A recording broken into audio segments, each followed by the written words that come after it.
Assalamualaikum warahmatullahi wabarakatuh. Alhamdulillahirrabbilalamin. Selayaknya seorang hamba, lebih pantasnya kita memanjatkan rasa puja dan puji syukur kehadirat Allah Subhanahu wa taala yang mana telah memberikan kita rahmat, nikmat serta hidayah kepada kita semua, sehingga pada kesempatan kali ini kita masih diberi kesehatan, kelancaran, kenikmatan, bisa menikmati kehidupan dunia seperti yang kita rasakan saat ini. Tak lupa sholawat serta salam tetap tercurahkan kepada junjungan kita, baginda kita Nabi Agung Muhammad SAW, yang mana telah membawa umatnya dari zaman jahiliyah menuju zaman Islamiyah seperti yang kita rasakan saat ini, dan tentunya kita nantikan syafaatnya kelak di yaumul qiyamah. Allahumma amin. Oke teman-teman, pada kesempatan kali ini saya ingin mengajak teman-teman bercerita, ngobrol-ngobrol, dan berbagi informasi, lebih khususnya kepada teman-teman yang sedang mencari ilmu ataupun sekolah. Jadi teman-teman, kalau teman-teman ingin lebih tahu ataupun penasaran bagaimana sih ulama muhaddisin pada zaman dahulu itu memilah ribuan hadis, menentukan mana hadis sahih, mana hadis hasan, mana hadis dhaif, dan lain sebagainya. Nah, jadi buat kalian, buat teman-teman yang mungkin lagi sekolah di samping pondok, ataupun ini adik-adik yang sedang berada di madrasah, hal seperti ini mungkin lebih menarik dan perlu juga kalian ketahui, karena hadis merupakan sumber agama Islam yang kedua. Sepengalaman saya nih, biasanya teman saya yang di pondok itu mengalami beberapa problem, banyak problem. Seperti biasanya mereka mempelajari ilmu hadis itu berbahasa Arab, banyak juga yang tidak bisa berbahasa Arab, banyak juga yang tidak bisa memahami bahasa Arab tersebut artinya apa, sulit menghafal, dan lain sebagainya. Nah, dengan problem-problem tersebut, saya itu kepikiran dan ingin memberikan mereka referensi ataupun cara ataupun bagaimana biar mereka itu bisa belajar dengan enak dalam memahami hadis tersebut. Nah, jadi saya sudah membaca sebuah buku. Saya rekomendasikan kepada teman-teman. Terdapat sebuah buku yang itu adalah penjelasan dari kitab ilmu hadis yang berbahasa Arab. Nah, jadi teman-teman yang kesulitan dalam menghafal atau memahami buku ilmu hadis berbahasa Arab bisa menggunakan buku ini dengan mudah, bisa memahami, bisa menghafal dengan lebih mudah. Judulnya adalah Pengantar Studi Hadis, seperti ini. Walaupun buku ini berjudul pengantar, akan tetapi buku ini sangat cocok ataupun saya rekomendasikan kepada teman-teman yang istilahnya masih pemula, masih ingin mendalami ilmu hadis, akan tetapi biar mudah, biar selalu paham, tidak hanya menghafal akan tetapi juga memahami isi dari buku ini. Nah, setelah ini kita akan mereview buku ini dengan sedetail mungkin teman-teman, agar kita bisa mengetahui buku tersebut isinya apa, buku tersebut gimana, dan lain sebagainya.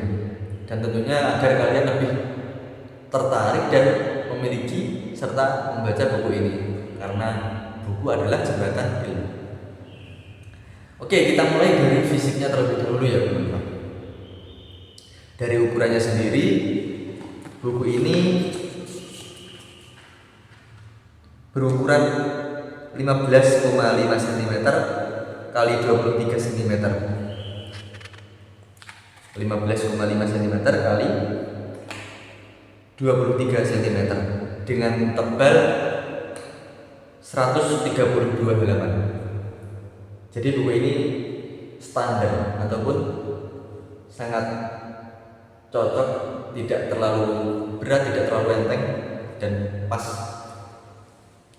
Oke, kita bahas mulai dari sampulnya terlebih dahulu. Mulai dari depan, looks dari depan. Dari atas sendiri terdapat penulis kitab, yaitu Profesor Dr. Kiai Haji Nawawi MAG. Selanjutnya di bawahnya terdapat corak-corak gambar yang simbolnya kayak keislamian menuju vibes Islami. Kemudian di bawahnya lagi ada judul buku, yaitu Pengantar Sunnah Hadis. Kemudian di bawahnya lagi ada gambar-gambar kitab klasik yang biasanya di pondok itu, di pondok salafi biasanya disebut kitab kuning gundulan. Nah, jadi kitab kuning gundulan itu seperti ini. Dinamakan gundulan karena tulisannya dalam berbahasa Arab ini tidak ada harokatnya. Jadi kita harus bagaimana belajar memahami, bisa mengharokati, bisa mengerti itu harokatnya gimana dan sebagainya. Jadi hebatnya para ulama dahulu itu seperti itu, teman-teman. Nah, ini dibuat seperti ini mungkin agar kita diajak bernostalgia ke zaman muhaddisin pada zaman dahulu, teman-teman. Untuk warnanya sendiri ada warna krim kehijau-hijauan, kecoklat-coklatan, mungkin hanya itu. Kemudian looks dari belakang seperti ini. Pada umumnya terdapat kesimpulan dari buku ini, dan yang istimewanya adalah biografi penulis. Terdapat fotonya penulis, yaitu Kiai Haji Profesor Dr. Kiai Haji Nawawi MAG, lengkap biografi seperti ini. Nah, setelah kita review dari fisik buku ini, kita akan review dalamnya atau isinya. Dan pertama terdapat pengantar penulis, kemudian terdapat daftar isi yang membahas beberapa pembahasan atau bab yang di sini terdiri dari 10 bab. Dari 10 bab tersebut terdapat subbab-subbab yang cukup banyak. Setelah saya membaca buku ini, saya sudah pernah khatam buku ini, saya cukup pusing, teman-teman. Pusingnya bukan karena nggak bisa memahami buku ini. Karena apa? Karena buku ini gampangnya setiap kata ataupun setiap kalimatnya itu berupa pengetahuan yang sangat ilmu sama hal ini kok bisa jadi satu buku. Jadi satu buku ini kalau kita hitung itu bisa menjadi beberapa banyak pengetahuan. Contohnya seperti ini. Saya sudah menjelaskan, teman-teman. Contohnya seperti itu. Dari halaman pertama. Definisi ilmu hadis.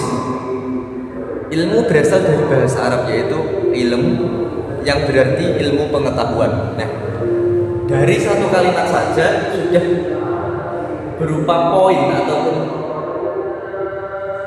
pengetahuan yang sangat harus diketahui. Jadi dasarnya saja dituliskan, teman-teman. Walaupun di sini tertera ilmu hadis, namun ilmu saja dibahas dengan detail. Diambil dari tengah seperti ini.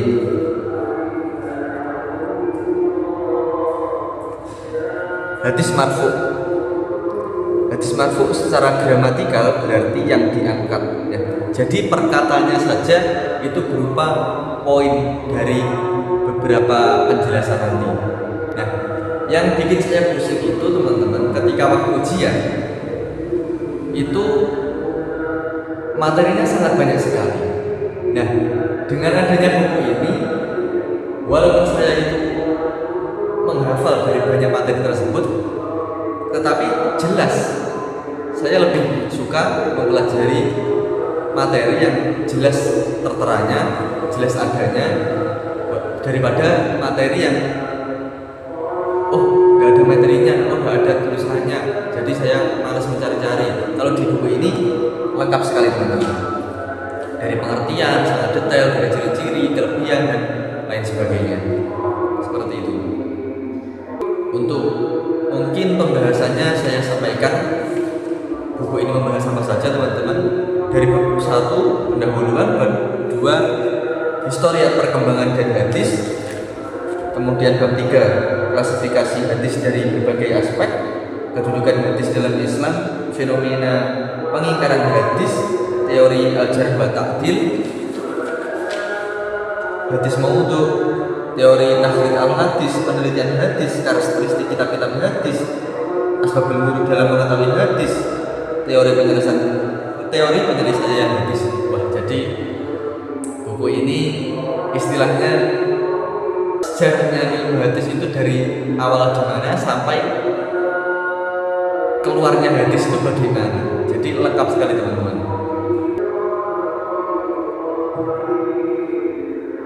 Kelebihan dari buku ini adalah di sini buku tersebut dituliskan dengan bahasa yang sangat mudah dipahami, berupa poin-poin yang singkat, poin-poin yang mudah dipahami, dihafalkan untuk kita yang perlu ketahui. Jadi seperti itu. Kemudian disusun dengan rapi buku tersebut, walaupun ini berbahasa Indonesia, akan tetapi juga diambilkan referensi ataupun dalilnya dari bahasa Arabnya juga banyak yang berbahasa Arab juga seperti ini. Agar apa? Agar referensinya jelas, dalilnya jelas, bagaimana pandangan tersebut dikeluarkan oleh para muhaddis pada zaman dahulu, seperti itu. Kemudian selain itu, untuk kelebihan dari buku ini yaitu sudah menggunakan dalil yang bersumber dari Al-Quran dan hadis. Jadi pada buku ini tidak hanya bersumber ataupun dalilnya tidak hanya dari hadis saja, akan tetapi juga terdapat ayat Al-Quran juga seperti ini contohnya. Kemudian selain itu pada alur ataupun susunan babnya menurut saya sangat runtut, mulai dari perkembangan, kemudian klasifikasi, kedudukan, dan pada subbabnya juga tersusun dengan rapi.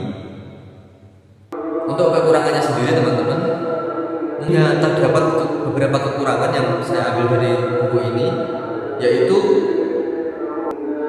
terdapat subbab yang penjelasannya atau materinya itu diulang-ulang. Ya walaupun itu ada kelebihannya juga. Jadi walaupun kita sudah mempelajari pada subbab yang awal, kita juga bisa menemukan pada subbab-subbab selanjutnya itu materi kita yang awal. Jadi kita bisa mengingatkan kita materi yang lebih awal.